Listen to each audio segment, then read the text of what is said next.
Mr. Man, How we doing, Mr. Doran? well, we're finally streaming today. Apparently, you do have to press the go live button. So that's been established.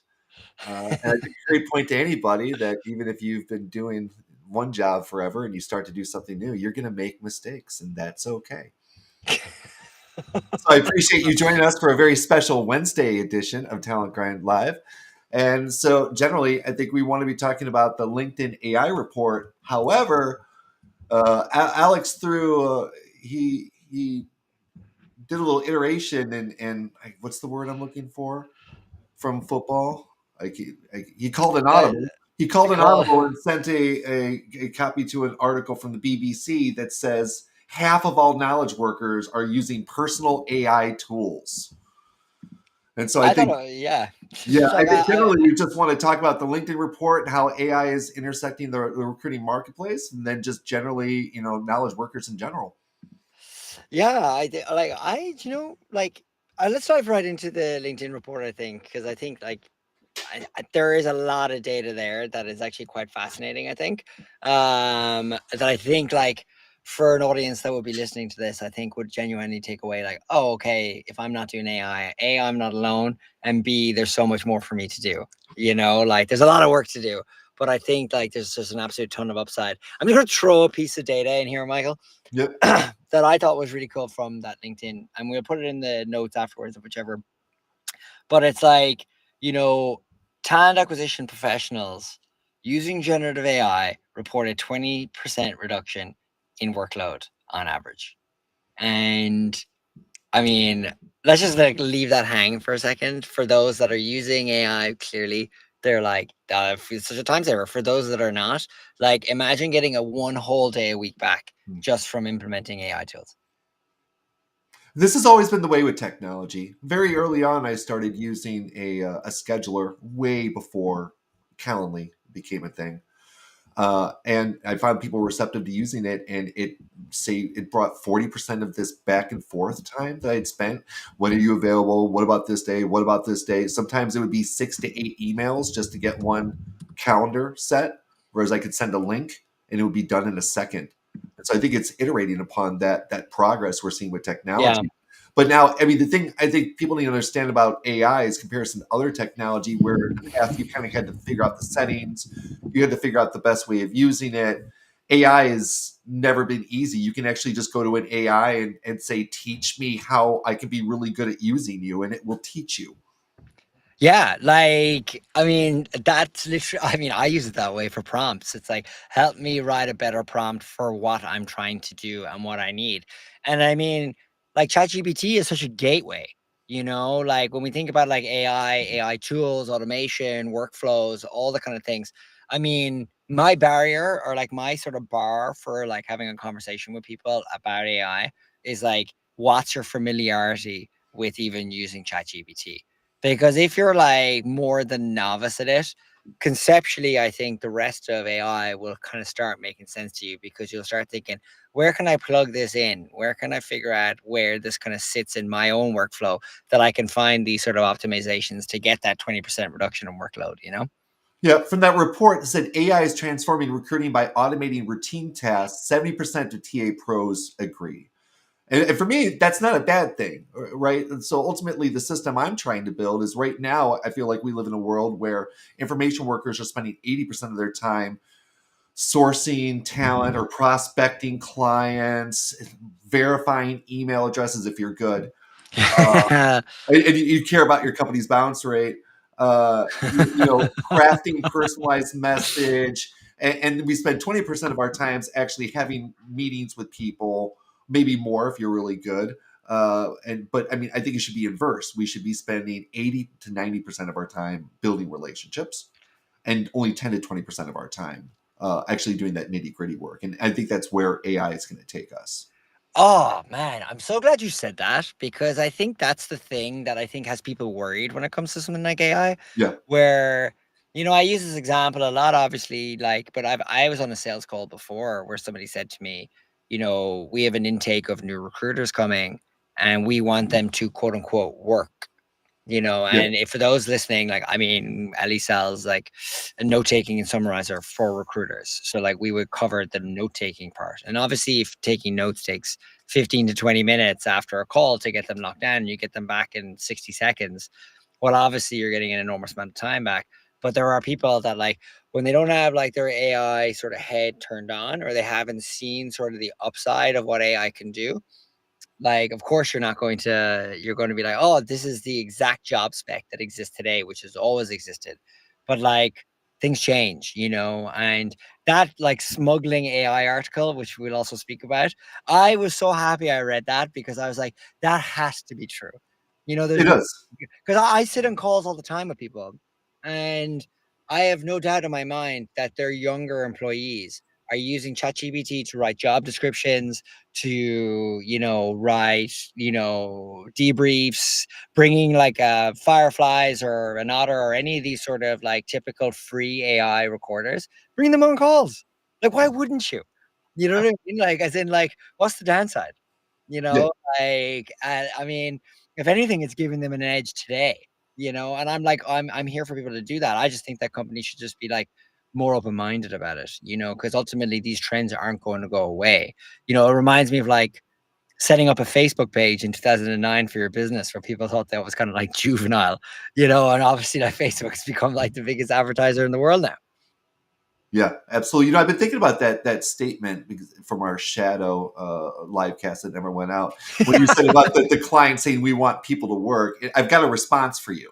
Oh, go for It's, it. oh, do you want them to work in a pre AI world or a post AI world? And which world do you think is going to win?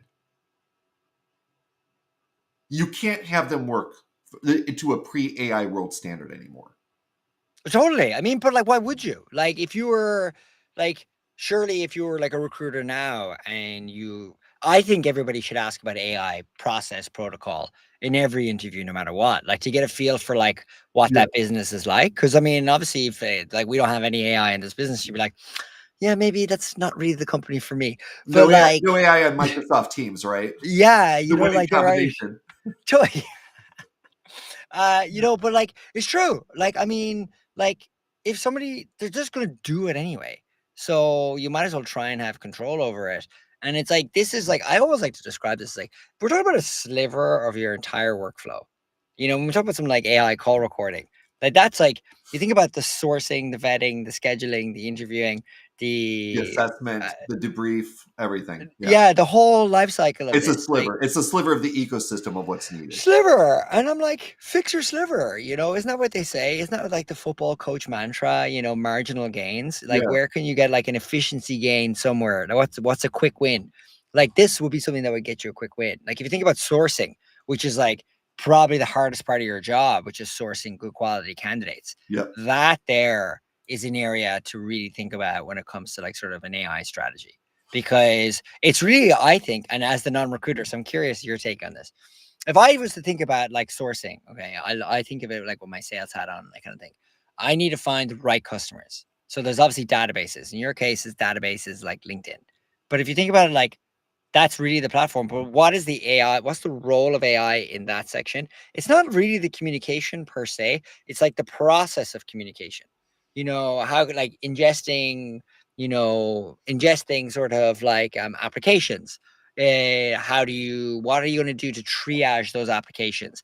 Like if you put a job up, Mike, surely like, if you post a job on LinkedIn, everyone's complaining that they're getting 1,000 applications and how they expect you to even read those in the first place.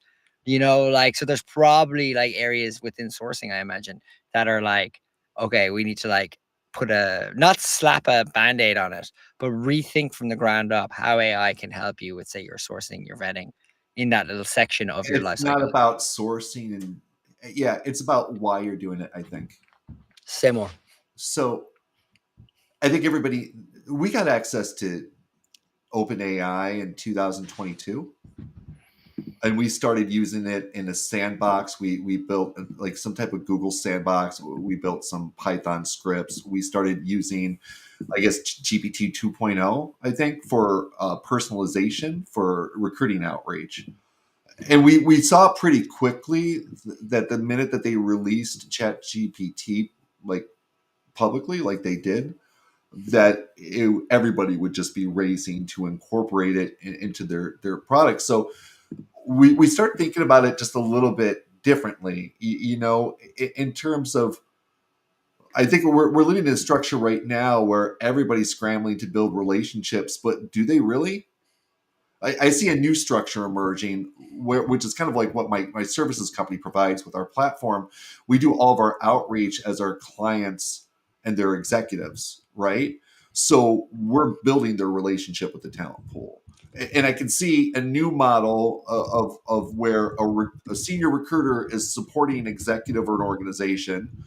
They're doing all their outreach as the managers and executives in that organization, right? And then when the positive responses filter through, they hand back to themselves like we do today.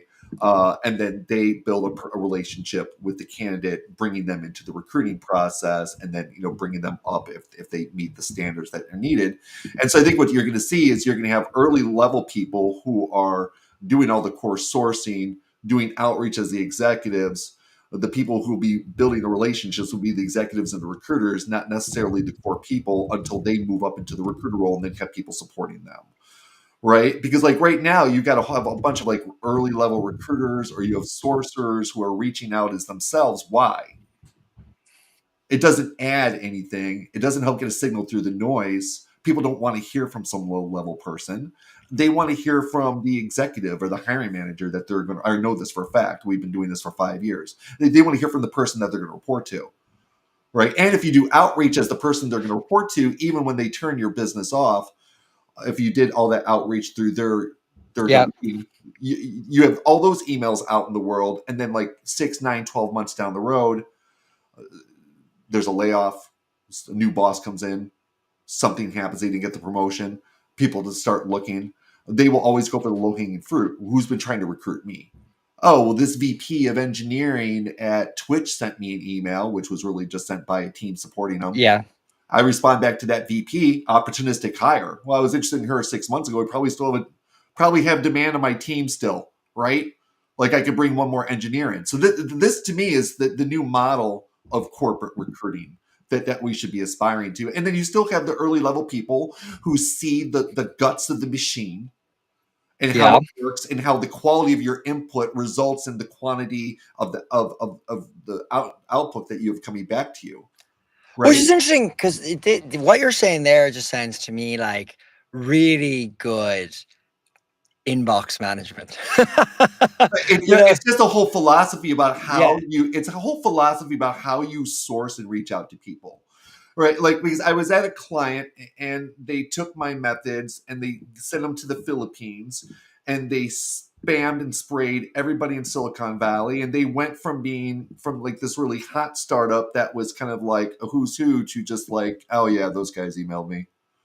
yeah. Right. And I realized from watching them do that, like it's all about the quality. So if you put a high quality of input in, then if you source 100 people, but they're all on target, and you only get like a 3 to 5% response rate, that's enough candidates to fill a pipeline, Well, right? that's the thing. I mean, like, I guess That's all you need. you know better than I. Like, if you're like hiring for like an executive for a startup, let's say it's a $10 million Series A funded startup. I mean, if you're looking for, say, head of chief revenue officer, head of sales, like if you're looking for something like that, like how many people do you think you need in that pipeline? Do you need like 20 people to be interviewed? It depends on the quality of the applicants. So you always want to have Well, yeah, good applicant quality. You want to have good source quality, and then you want to have good referrals, right, from the board, from other executives that yeah, you know. And so that's the kind of like the trilogy that any good kind of talent should be looking for, right? And so you just obviously you're filtering all the applicants, you're picking the gems out of it, right? The slush pile. But when it comes to sourcing, you want to make sure that every single person you reach out to is right where you're looking for someone to come into the well, organization. You know that what I is mean? key. And I mean, But like that's really it. That's that's the game really of it. darts. Yeah, It's garbage in, garbage out, right? Like I've had people tell me my entire life, well, you can have quality or you can have quantity, but you can't have both. When I was at Bolt, I delivered quality and quantity, right? Because it's the growth techniques that you use, it's the software that you use, it's the methods that you use, and then making sure then that you've got multiple checkpoints doing quality and at the top of the funnel, so that no matter who responds back to you, they are on target and you can do something with them. And it's yeah. really not that difficult. It's not No, no, that no, no, no. difficult. It takes time to do that homework, to do that research. But the Yeah. question is like for like if recruiters are listening to this pod, which I hope, or they're listening to Yeah. this live, okay? Like what are they supposed to take away from that? They're like, do I just rip up everything I need to do today? Like, how do I keep my head afloat, given that like there's such a systemic do more with less vibe running across Well, first of all, talent my acquisition platform's today? free. So you can go to teamsource.com and it's still in beta. It's still a little bit of rough, but like Reid Hoffman said, if you're not a little bit embarrassed by your first product, you waited too long to ship it. I'm definitely embarrassed by my product, but like we successfully just transitioned from AWS to our own server on Hetzner, and it's opening up a whole new world of possibilities for us. Like we can bring GPU units in, we can bring cloud storage in, we've got much more control, and it's like 10 times less the cost, right? So I would say to people, go check out TeamSource and contact me if you want me to walk you through it. And I could show you how you can do all of your outreach as your hiring managers. You can have your company put an alias onto your work email. You can come in, authenticate with our platform, and then you can start sending emails out as that alias, and the responses come right back into your inbox. It's Yeah. brilliant. It's brilliant. Like it's I mean brilliant. that's what I do with sales. Yeah, I So mean it's brilliant, right? Because it's those people don't have the time to do the outreach, but they don't mind generally if you're doing the outreach as them. I recommend that you put all your messaging down in a Google Doc and share it with them and get buy-in all the way through the process. Even like the first 2 or 3 rounds of candidates that you reach out to, have the hiring manager review and give you feedback. Like that's what we do with our services business. But then after that, like we've got a beat on what you're looking for, and then we're just handling the top of the funnel for you. or if you can hire someone globally, for $8 to $12 an hour to do all the sourcing work for you, then you can just review and engage, and then monitor Yeah. the inbox. And so this is still kind of a manual process, right? All of this is going to be outsourced to AI within the next year or two. Which is, what's interesting, because I was just going to say, like, we haven't really mentioned AI in this sort of process. So I think it's like important to like recognize that for people as well, that like it isn't a question of just slapping on AI and now you've got No, an it's AI it's top of fundamentally funnel. thinking about, like, right. So like we want to use AI for like laser eyes, like some little indicator in the Chrome extension letting, and so other people are doing this, and like this is what recruiters need, like something that's looking at the intake so that you don't have to have the intake open, and it's saying, yeah, this person's a fit, make green, yellow, red, right? Are the, so you can just source more quickly and review processes, or having the AI go out through your database and then find people that you've talked to previously and bring them up front and ask if you want to engage them for this particular role. So I think that that's the systems that are going to start to be built. But going into this article you said from the BBC, 50% of knowledge workers using personal AI tools. This is right in alignment with why I built my system the way I did, because there's a shadow IT economy, right? And it's Yes. happened ever since the iPhone came out. And people are bringing their own equipment to work because they want to be more successful, right? They want to get an edge over the people they're working with. They want to move up in their career. They want to be more efficient. I was one of the first 20 to use HireTool, which became Hire Easy, and I started sourcing rings around every other recruiter job box. Yeah. Well, I mean, like, that's the thing. I mean, this has been going on for a long time. Sure. Like It's it's just just going to like, get worse from here. well, I don't know if it's gonna get worse. I just No, think it's gonna be like worse more and for all more. these companies building enterprise software, I should say. Better for the end user Yeah, better for the recruiter. Like if you think about it, like or the there are off salesperson or the yeah, investor relations what person or the email marketer. Yeah. well, this is what I'm saying. Like anybody that is using an AI tool will give you an edge, especially if your company's not going to roll out a solution for it. I mean, there are obviously data security risks. Like one of the things in recruiting that I always find so fascinating is the amount of recruiters I come across that will upload stuff into ChatGPT, like sensitive transcript information. And I'm like, like that's technically not you know, a secure place to put your information, and they train the model on the information that comes in. When you could be having a high level conversation with somebody, people just downloading a Zoom transcript or something.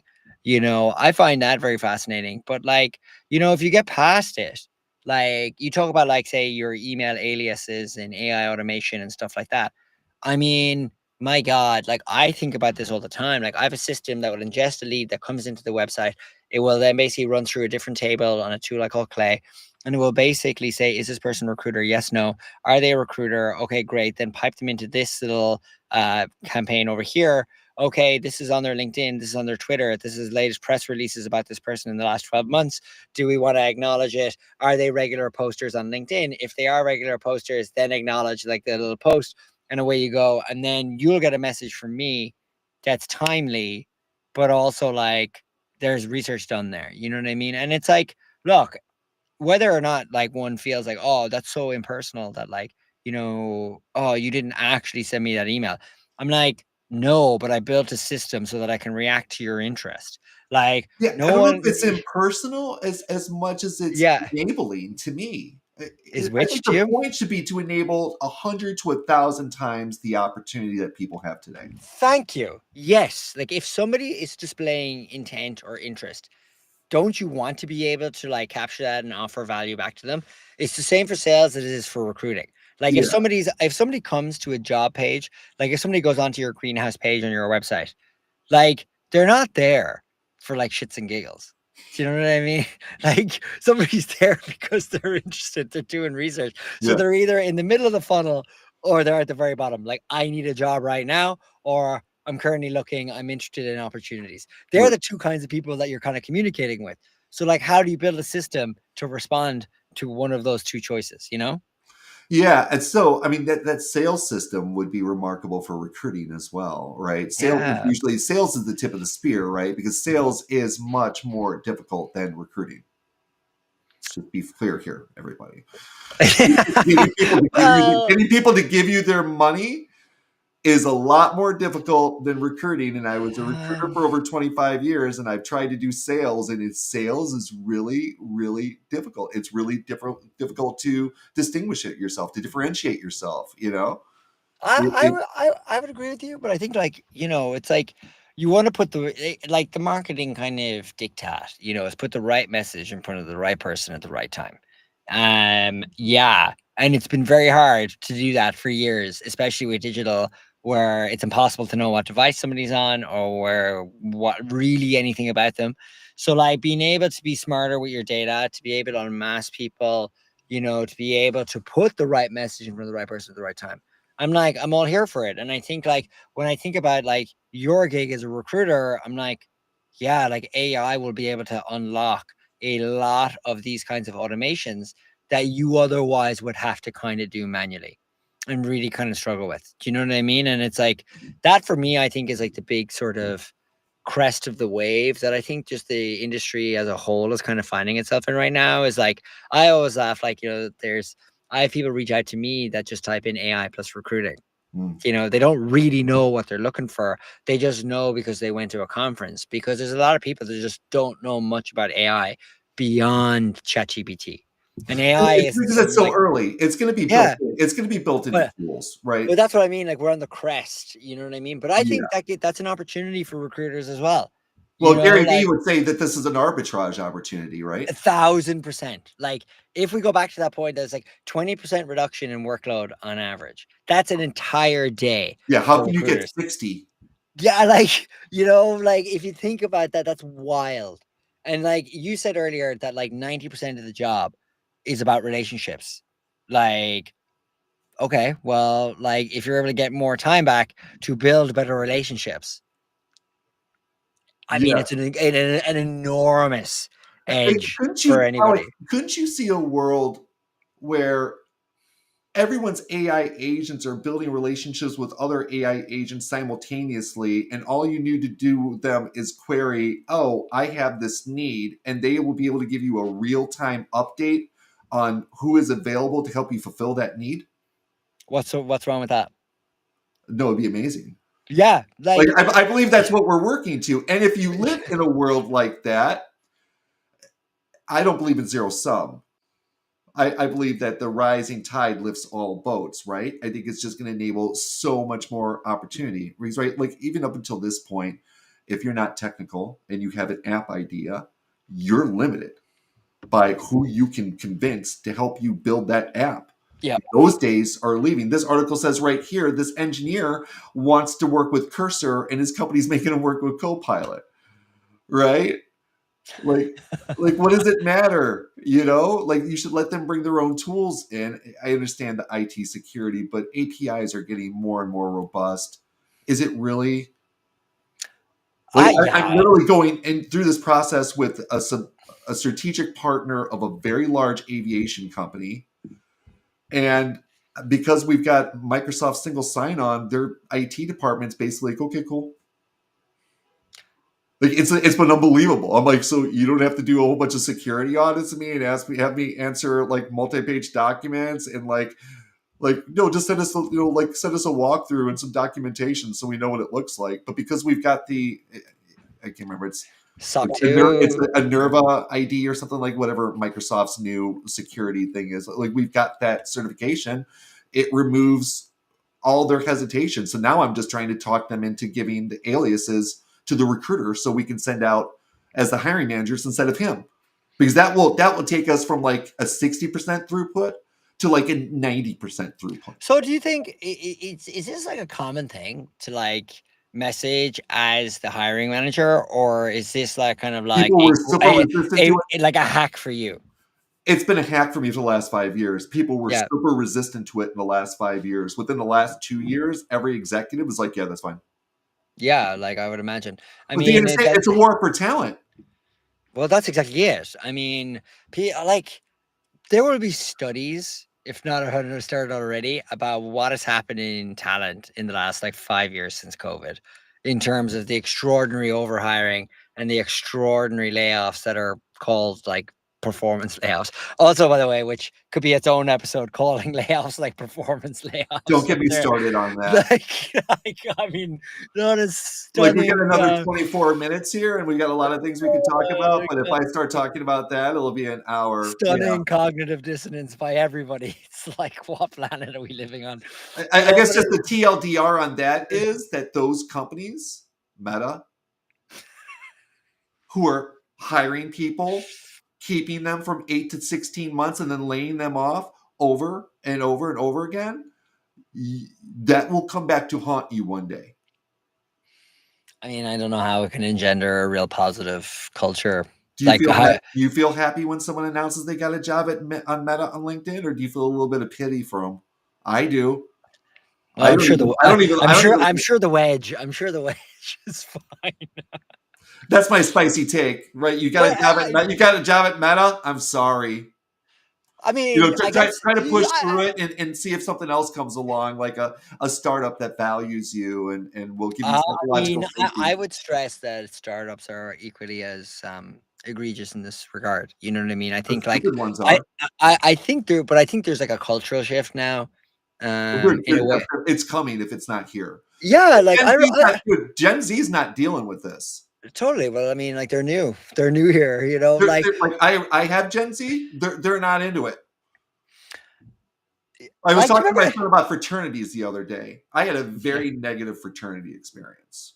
In fact, I just got into it on a Facebook group because somebody put up from the chapter an image of our skull a model and with diversity, equity, inclusion, and all the alumni were freaking out about it. yeah. And I put up a comment like, "Looks like a big improvement from my days," and like the racism that came out against me and the negativity and the anger. It was just like, okay, I'm leaving this group. I'm blocking all these people. You're out of my life. I'm also It's blocking you. I'm also blocking you on LinkedIn too. So bye. that's the truth. That's when you know the relationship is over when you block somebody on Yeah, LinkedIn. Like yeah. It's you like, can't even contact me on LinkedIn now. Um, but yeah, like but no, things are changing, right? Like things are changing quite a bit. I Gen don't Z, know. like I wrote some articles about this on Substack, right? Like it's not ping pong tables and food and trips. It's psychological safety and career frameworks and Yeah, development and the ability to fail, the ability to make a mistake as long as you learn from it. Now, if you make the same mistake 3 times in a row, we got to have a talk, bro.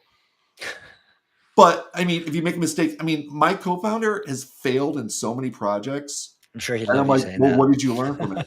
Like, what did you learn? Like we've done multiple blockchain engineering projects. Like what did you learn from it? How can this make us better? Right? You know, it's interesting you say this because I remember I'd never even heard of the word RIF or the Reduction in acronym force. RIF, reduction in force, until March 2020. And what astounds me now looking back at it, okay, is I remember so vividly speaking to our like head of talent, and this was at a tech company in San Francisco, and it was about maybe 180 people, maybe or something, and they could not get rid of people, so they basically used the riff to like force the attrition, so to speak, because people wouldn't leave. But there wasn't a culture of firing people, and there wasn't a culture like that. I feel in San Francisco at all, like back in the pre-COVID days. Like I don't remember, except for companies when they literally went bust, that there were these kind of like riffs, reduction in force. You know, there weren't kind of layoffs. It was like, It's or been people, yeah, it's been a perfect storm. It started with COVID. yeah. And like we hired too much during the pandemic, and now we're coming into an austere economic time, and we need to cut, and then that just segued right into AI.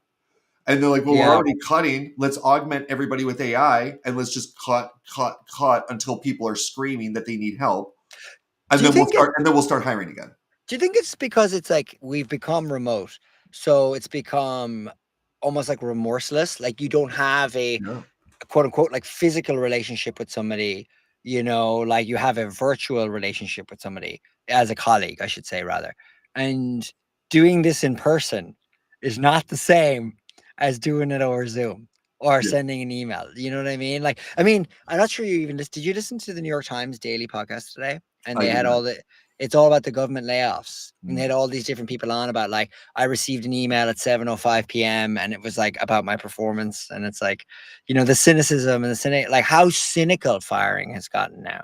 Yeah, That people it's are sick like, of it. suck it There's up. gonna be a rebound from it as soon as the economy comes back.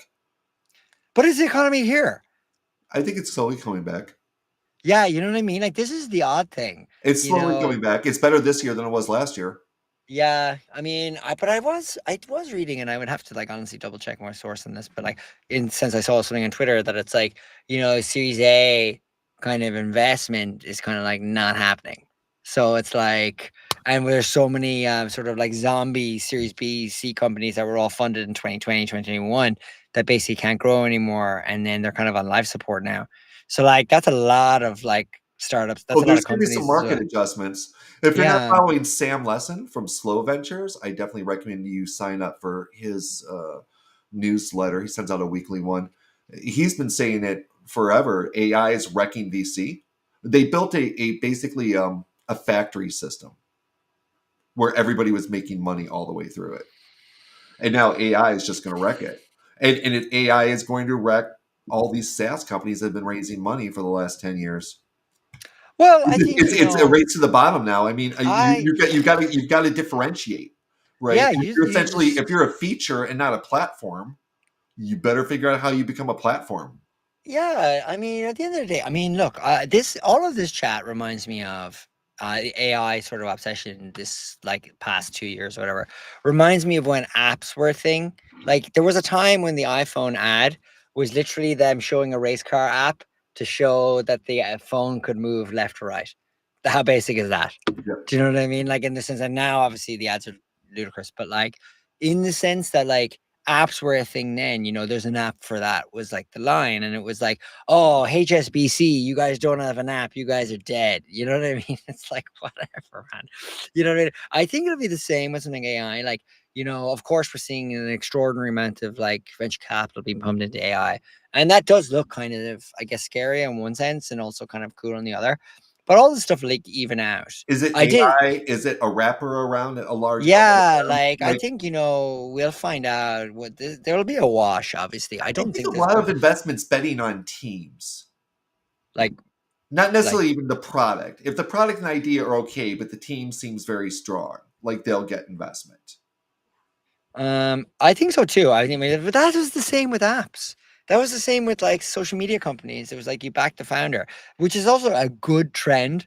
You know what I mean? Like get these young kids back invest in them and see what they can kind of build.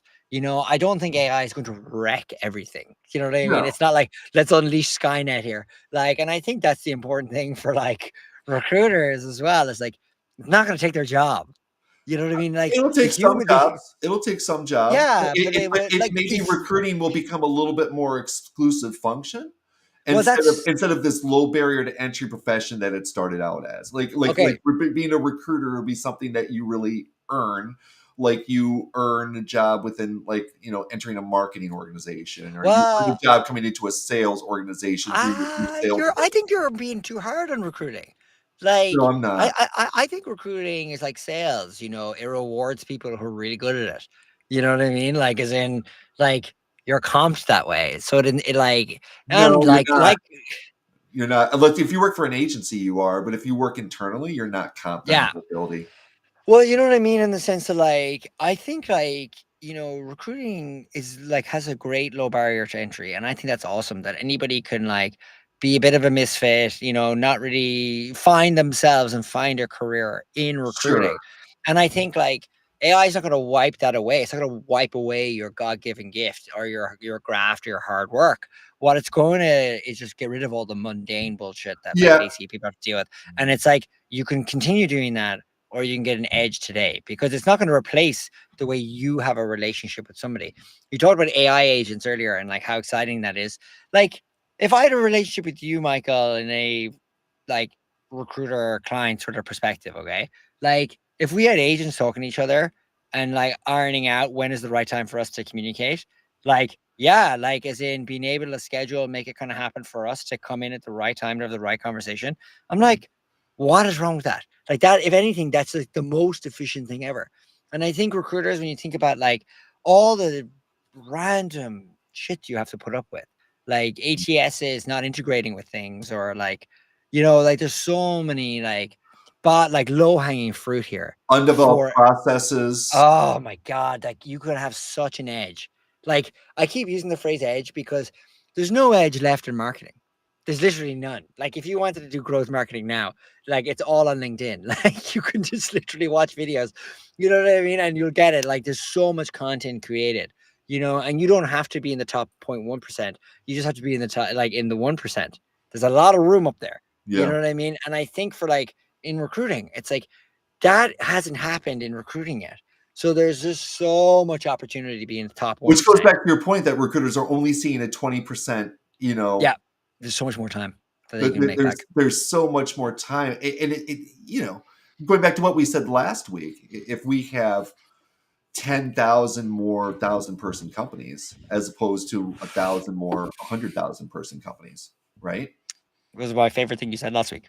Yeah, I That was think by far my favorite thing. I was yeah, like, I think that inside. everybody who's afraid of AI or thinking, "How is AI gonna negatively affect me as a recruiter?" Like, I would welcome you to step into my life. The last 2 years have been hard, but not as hard as it would have been if I was full-time someplace or a contractor. Like, when Yeah. you start with like half a dozen clients and then they start peeling off, you start cutting back and you get to a minimum viable company supporting a minimal viable clients, bringing in a minimal viable revenue, and then you keep working to augment and bring more people in. Right? It's offered me so much more stability being able to service multiple companies simultaneously. And Yeah. I think a lot more senior people should consider going fractional when I go to HR conferences. By the way, Alex, are you going to Transform? No, and you also mentioned another one to me on Slack, Unleash? but my arm is entirely twistable. So let's talk about those Transform's as really well. good. I will be a Transform. It's probably the superior of the two, in my opinion. But when I was there last year, I was surprised. Like a lot of senior people were pitching themselves fractional HR. I was HR leader at this. I did this, this, this, and this. I've seen everything. You got a little startup. I can give you everything, especially now with AI. Like, do you really need them? Maybe, I don't know. Maybe to advise you on the employee handbook that you have Claude write you, right, and have them dial it. Yeah. Same thing with lawyers, right? Like, are lawyers going to go away? No. Will lawyers have to do less of the annoying crap and more actually helping people? Yeah. Right? Yeah. But I mean, like, they're getting disrupted as well. Sure. Like, I mean, But I would it's still not take it. I don't know if I would take advice from an AI over taking advice from a lawyer who's talking to an AI. well, I would agree with that. But then I think this smuggling AI conversation is fascinating because are you telling me there aren't like junior lawyers trying to figure out their billable hours and they're using an AI tool to help them understand briefs or understand whatever the hell documents that they're looking at? I Yeah. have no doubt across the board that. Well, I mean, law firms might be a little bit more stringent on that Do you because think the so? law. Yeah, I think Do law you? firms are probably the one area where there's not a lot of unaccessed or unauthorized access LLMs. I We'll think have to do an probably, entire episode on lawyers for this yeah, it'd be for this interesting to have a subject. lawyer come here and tell us. Like, we worked with Evisort early on. That was actually our first client, and they're in the legal space. They just sold to somebody, I think, not too long ago. So yeah, I mean, so AI is being disruptive, but it's also enabling. I think is really the point, and I think that companies really need to start thinking That about is the point. companies really need to start thinking about: do we need to pay for all this software, or should we just open up our security and just make sure that everybody's using tools that have got industry standard SSO and authentication. And then, well, maybe we use Okta or something. So if you want to use that tool, you better contact them and tell them to get Okta certified or something like that. Right. I mean, I get that. I mean, I get people asking me for SOC 2 compliance like every bloody day. And large And enterprise will ask you for SOC 2. yeah, large enterprise always ask for that. But I do think that's a good practice, by the way. I don't think there should be this sort of cloak and dagger sort of I'm using this and this is like me squirreled away in my corner. It's like I think this could have benefit. Can I just get sign off on this tool? You know, like I look at say Ellie's price point, which is on the website if you go to Ellie.ai, Yeah. and I go criminally under. Which is a decent price point. Yeah, like it's criminally underpriced versus some of the competitors.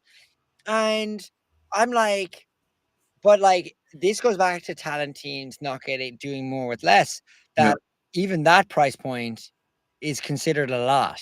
like Any invest. price point for talent teams is considered a There lot. you go. And I think that's part of like the balancing question about AI, which is like we already have the vast majority of our budget going on some crazy HRIS software. Okay. It was the biggest change I noticed between Illinois and California. In Illinois, I was never given any budget. I was never given access to any tools. I had to do everything manually. And when I came out to California, people were much more open to me using software.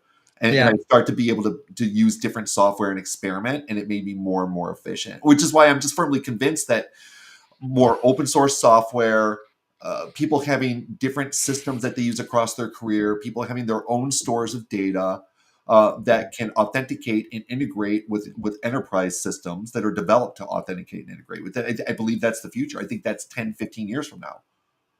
That's where we're Um, going. That's where we're going to. well, I Companies will not mean, have to have it. CFOs will love it. They won't need to have like 1,000 different SaaS systems. They'll have one dominant SaaS system that all the individual users out there are working with. yeah, I would agree with that. I also think that like micro SaaS will probably be for a lot of like That companies dominant will. system will work with all the different micro Yeah, SaaS, and authentication will be I okay. 1,000%. I think there'll be like some type of strategic hub slash brain that Yeah, is where, and like that could be a database. That could be kind of anything.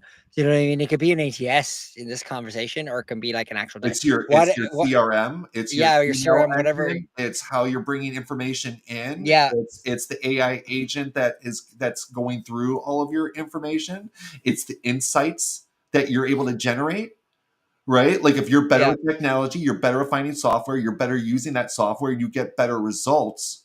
In the past, you may have been ignored because you didn't play the political game like me. But in the future, it will be impossible to ignore that person. Like that's I personally, think that's so. kind of the world that I'm working towards. I want to find those people who I want to enable and support those people who don't like office politics and who just want to perform at the best of their ability and be rewarded for it. That's what work should be. I agree with that. I think honestly, like I think like a knowing how to use AI for your benefit will give people an edge. Like like it's just like what is happening now, and At I the very think least, like you'll have to build your I own business. yeah, well, that's what I'm saying. So, like, if you are running your own recruitment firm, for example, it's like, okay, take a step back and go, I don't want to slap on AI, but if I want to look at what my process is from like sales to like say new business development, finding new clients, all the way to running that hiring process. If I take a step back and think of that as one long chain of information, where are the areas that are the links and Yep. where are the areas that I think are broken?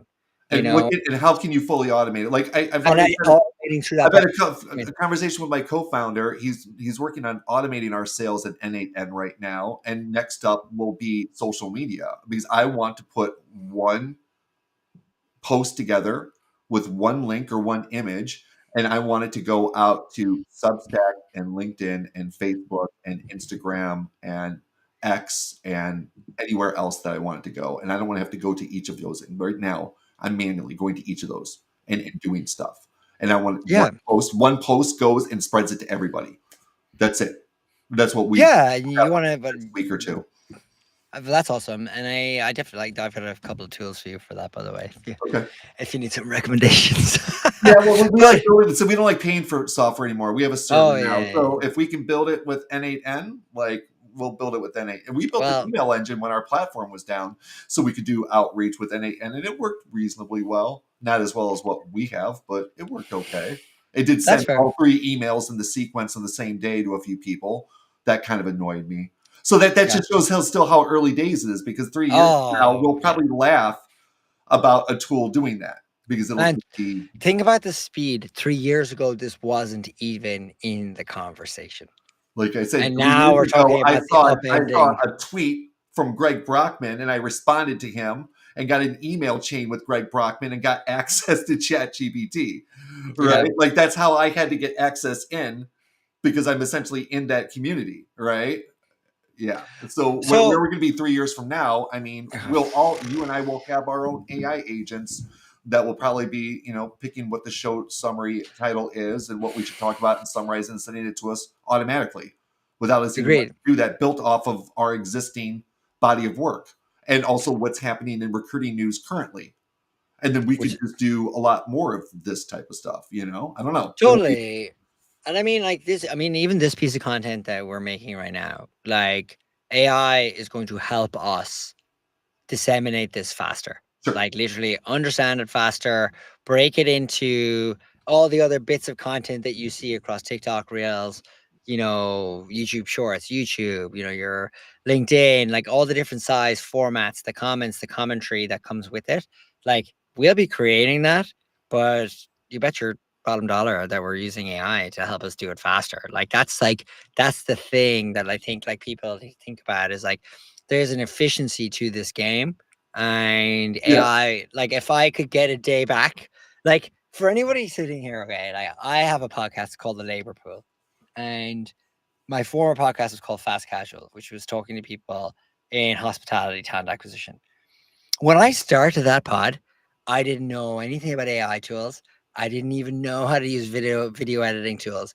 And let me tell you, like the amount of time that was spent on Googling and watching YouTube videos to figure out how to do something versus now I could just ask ChatGPT straight away, what should I do with this? Secondly, there are so many little software tools online that if you want to turn like square video into a horizontal, it will just use AI to do that. And you're like, yeah. thank you, AI. Well, Whereas my before that Tim, was my so partner hard just to do. told me about a tip. You can use Gemini now, and you can send it a link to a YouTube video and ask it to summarize it for you. So you Yeah, don't even have to watch. You don't even have to watch YouTube videos anymore.